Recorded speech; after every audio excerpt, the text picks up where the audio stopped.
ट्रेनों को स्टेशन पर रोका जाता है। इससे पैसेंजर ट्रेन भी समय पर नहीं पहुंच पाती है और मालगाड़ी भी लेट हो जाती है। मालगाड़ी की गति जब धीमी होगी, जगह जगह रोक टोक होगी, तो जाहिर है ट्रांसपोर्टेशन की लागत ज्यादा होगी। इसका सीधा असर हमारे खेती, खनिज उत्पाद और औद्योगिक उत्पादों की कीमत पर पड़ता है। महंगे होने के कारण वो देश और विदेश के बाजारों में होने वाली स्पर्धा में टिक नहीं पाते हैं, हार जाते हैं। भाइयों और बहनों, इसी स्थिति को बदलने के लिए फ्रेट कॉरिडोर की योजना बनाई गई। शुरू में 2 डेडिकेटेड फ्रेट कॉरिडोर तैयार करने की योजना है। पूर्वी डेडिकेटेड फ्रेट कॉरिडोर पंजाब के औद्योगिक शहर लुधियाना को पश्चिम बंगाल के दानकुनी से जोड़ रहा है। सैकड़ों किलोमीटर लंबे इस रूट में कोयला खाने हैं, थर्मल पावर प्लांट है, औद्योगिक शहर है। इनके लिए फीडर मार्ग भी बनाए जा रहे हैं। वहीं पश्चिमी डेडिकेटेड फ्रेट कॉरिडोर महाराष्ट्र में जेएनपीटी को उत्तर प्रदेश के दादरी से जोड़ता है। लगभग 1500 किलोमीटर के इस कॉरिडोर में गुजरात के मुंद्रा, कांडला, पीपावाव, दहेज और हजीरा के बड़े बंदरगाहों के लिए फीडर मार्ग होंगे। इन दोनों फ्रेट कॉरिडोर के इर्द-गिर्द दिल्ली मुंबई इंडस्ट्रियल कॉरिडोर और अमृतसर कोलकाता इंडस्ट्रियल कॉरिडोर भी विकसित किए जा रहे हैं।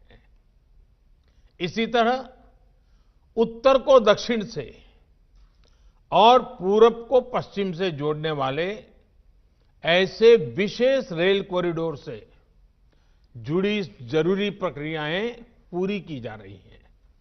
भाइयों और बहनों, मालगाड़ियों के लिए बनी इस प्रकार की विशेष सुविधाओं से एक तो भारत में यात्री ट्रेन की लेट लतीफी समस्या कम होगी।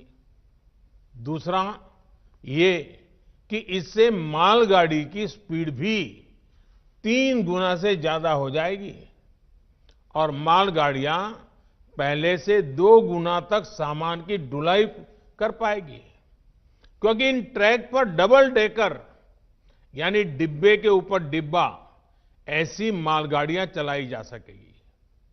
मालगाड़ियां जब समय पर पहुंचती और पहुंचेगी तो हमारा लॉजिस्टिक नेटवर्क सस्ता होता जाएगा। हमारा सामान पहुंचाने का जो खर्च है वो कम होने के कारण सामान सस्ता होगा, जिसका हमारे निर्यात को लाभ होगा। यही नहीं, देश में उद्योग के लिए बेहतर माहौल बनेगा, ईज ऑफ डूइंग बिजनेस बढ़ेगी, निवेश के लिए भारत और आकर्षक बनेगा। देश में रोजगार के, स्वरोजगार के अनेक नए अवसर भी तैयार होंगे। साथियों, ये फ्रेट कॉरिडोर आत्मनिर्भर भारत के बहुत बड़े माध्यम बनेंगे। उद्योग हो, व्यापार कारोबार हो, किसान हो या फिर कंज्यूमर, हर किसी को इनका लाभ मिलने वाला है। लुधियाना और वाराणसी का कपड़ा निर्माता हो या फिरोजपुर का किसान, अलीगढ़ का ताला निर्माता हो या राजस्थान का संगमरमर कारोबारी, मलिहाबाद का आम उत्पादक हो या कानपुर और आगरा का लेदर उद्योग, भदोही का कालीन उद्योग हो या फिर फरीदाबाद की कार इंडस्ट्री, हर किसी के लिए ये अवसर ही अवसर लेकर आया है। विशेष तौर पर औद्योगिक रूप से पीछे रह गए पूर्वी भारत को ये फ्रेट कॉरिडोर नई ऊर्जा देने वाला है। इसका करीब करीब 60% हिस्सा यूपी में है। इसलिए यूपी के हर छोटे बड़े उद्योग को इससे लाभ होगा। देश और विदेश के उद्योगों में जिस प्रकार यूपी के प्रति आकर्षण बीते सालों में पैदा हुआ है, वो और अब अधिक बढ़ेगा। भाइयों और बहनों, इन डेडिकेटेड फ्रेट कॉरिडोर का लाभ किसान रेल को भी होने वाला है। कल ही देश में 100वीं किसान रेल की शुरुआत की गई है। किसान रेल से वैसे भी खेती से जुड़ी उपज को देश भर के बड़े बड़े बाजारों में सुरक्षित और कम कीमत पर पहुंचाना संभव हुआ है। अब नए फ्रेट कॉरिडोर में किसान रेल और भी तेजी से अपने गंतव्य पर पहुंचेगी। उत्तर प्रदेश में भी किसान रेल से अनेक स्टेशन जुड़ चुके हैं और इनमें लगातार बढ़ोतरी की जा रही है। उत्तर प्रदेश के रेलवे स्टेशनों के पास भंडारण और कोल्ड स्टोरेज की कैपेसिटी की बढ़ाई जा रही है। यूपी के 45 माल गोदामों को आधुनिक सुविधाओं से युक्त किया गया है।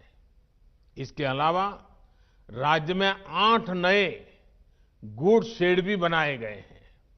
वहीं उत्तर प्रदेश में वाराणसी और गाजीपुर में 2 बड़े पेरिशेबल कार्गो सेंटर पहले ही किसानों को सेवा दे रहे हैं। इनमें बहुत ही कम दरों पर किसान फल सब्जियां जैसी जल्दी खराब होने वाली अपनी उपज स्टोर कर सकते हैं। साथियों, जब इस प्रकार के इंफ्रास्ट्रक्चर से देश को इतना फायदा हो रहा है, तो सवाल ये भी उठता है कि आखिर इसमें इतनी देरी क्यों हुई। ये प्रोजेक्ट 2014 से पहले जो सरकार थी, उसकी कार्य संस्कृति का जीता जागता प्रमाण है। साल 2006 में इस प्रोजेक्ट को मंजूरी दी गई थी। उसके बाद ये सिर्फ कागजों और फाइलों में ही बनता रहा। केंद्र को राज्यों के साथ जिस गंभीरता से बातचीत करनी चाहिए थी, जिस अर्जेंसी से संवाद होना चाहिए था, वो किया ही नहीं गया। नतीजा ये हुआ कि काम अटक गया, लटक गया, भटक गया। स्थिति ये थी कि साल 2014 तक 1 किलोमीटर ट्रैक भी नहीं बिछा गया। 1 किलोमीटर भी नहीं। जो इसके लिए पैसा भी स्वीकृत हुआ था, वो सही तरीके से खर्च नहीं हो पाया। साथियों, 2014 में सरकार बनने के बाद इस प्रोजेक्ट के लिए फिर से फाइलों को खंगाला गया।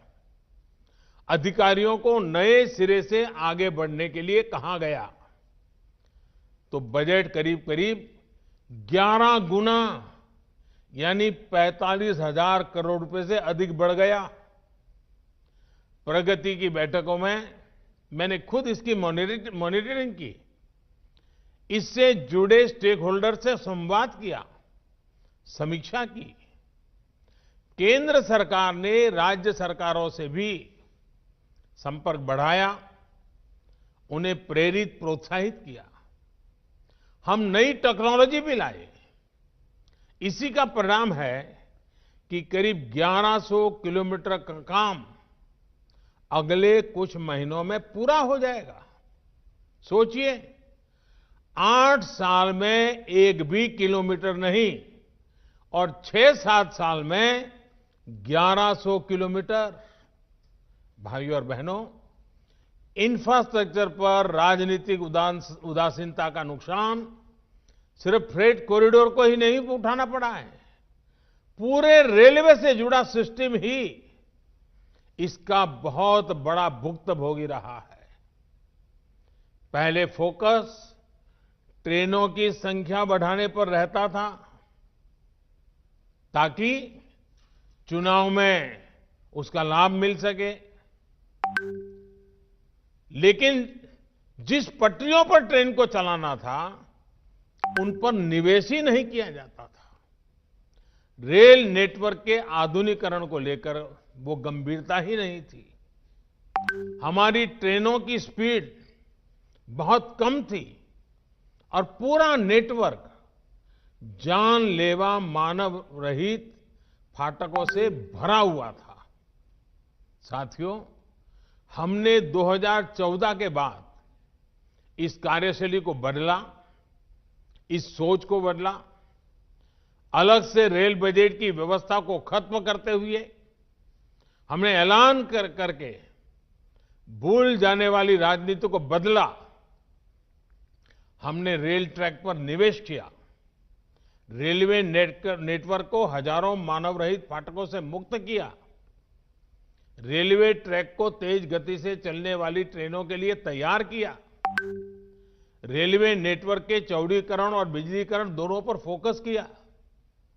आज वंदे भारत एक्सप्रेस जैसी सेमी हाई स्पीड ट्रेन भी चल रही है और भारतीय रेल पहले से कहीं अधिक सुरक्षित भी हुई है। साथियों, बीते सालों में रेलवे में हर स्तर पर रिफॉर्म्स किए गए हैं। रेलवे में स्वच्छता हो, बेहतर खाना पीना हो या फिर दूसरी सुविधाएं, फर्क आज साफ नजर आता है। इसी तरह रेलवे से जुड़ी मैन्युफैक्चरिंग में भारत ने आत्मनिर्भरता की बहुत बड़ी छलांग लगाई है। भारत आधुनिक ट्रेनों का निर्माण अब अपने लिए भी कर रहा है और निर्यात भी कर रहा है। यूपी की ही बात करें तो वाराणसी स्थित लोकोमोटिव वर्क्स भारत में इलेक्ट्रिक इंजन बनाने वाला बड़ा सेंटर बन रहा है। रायबरेली की मॉडर्न कोच फैक्ट्री को भी बीते 6 सालों में डेंटिंग पेंटिंग की भूमिका से हम बाहर निकाल कर लाए हैं। यहां अब तक 5,000 से ज्यादा नए रेलवे कोच बन चुके हैं। यहां बनने वाले रेल कोच अब विदेशों को भी निर्यात किए जा रहे हैं। भाइयों और बहनों, हमारे अतीत के अनुभव बताते हैं कि देश के इंफ्रास्ट्रक्चर के विकास को राजनीति से दूर रखा जाना चाहिए। देश का इंफ्रास्ट्रक्चर किसी दल की विचारधारा का नहीं, देश के विकास का मार्ग होता है। ये 5 साल की पॉलिटिक्स का नहीं, बल्कि आने वाली अनेकों पीढ़ियों को लाभ देने वाला मिशन है। राजनीतिक दलों को अगर स्पर्धा करनी ही है तो इंफ्रास्ट्रक्चर की क्वालिटी में स्पर्धा हो, स्पीड में स्पर्धा हो, स्केल को लेकर के स्पर्धा हो।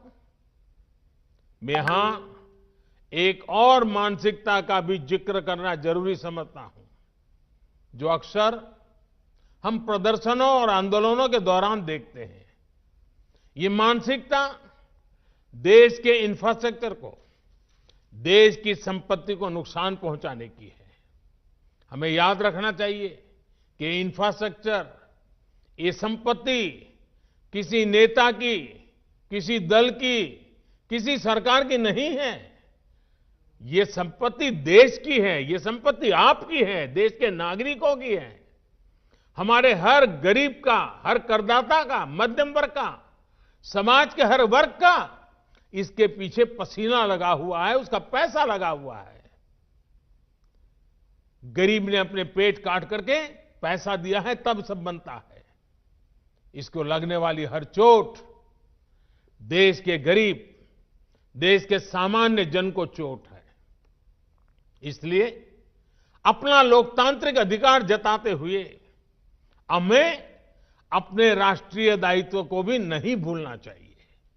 साथियों, जिस रेलवे को अक्सर निशाना बनाया जाता है, वो किस सेवा भाव से मुश्किल परिस्थितियों में भी देश के काम आती है, ये कोरोना काल में दिखा है। मुश्किल में फंसे श्रमिकों को अपने गांव तक पहुंचाना हो, दवा और राशन को देश के कोने कोने तक ले जाना हो, या फिर चलते फिरते कोरोना अस्पताल जैसी सुविधा देना हो, रेलवे के पूरे नेटवर्क का, सभी कर्मचारियों का ये सेवा भाव देश हमेशा याद रखेगा। यही नहीं, इस मुश्किल समय में रेलवे ने बाहर से गांव लौटे श्रमिक साथियों के लिए 1 लाख से ज्यादा दिनों का रोजगार भी सृजित किया है। मुझे विश्वास है कि सेवा, सद्भाव और राष्ट्र की समृद्धि के लिए एक निष्ठ प्रयासों का ये मिशन अनवरत चलता रहेगा। एक बार फिर यूपी सहित देश के तमाम राज्यों को फ्रेट कॉरिडोर की नई सुविधा के लिए अनेक अनेक शुभकामनाएं देता हूं और रेलवे के सभी साथियों को भी शुभकामनाएं देने के साथ साथ उनसे भी आग्रह करूंगा कि इस फ्रेट कॉरिडोर का आगे का काम भी हमें तेज गति से चलाना है। 2014 के बाद जो गति हम लाए थे, आने वाले दिनों में उससे भी ज्यादा गति लानी है। उसलिए मेरे रेलवे के सारे साथी जरूर देश की आशा अपेक्षा पूरी करेंगे। इस विश्वास के साथ आप सबको बहुत बहुत बधाई, बहुत बहुत धन्यवाद।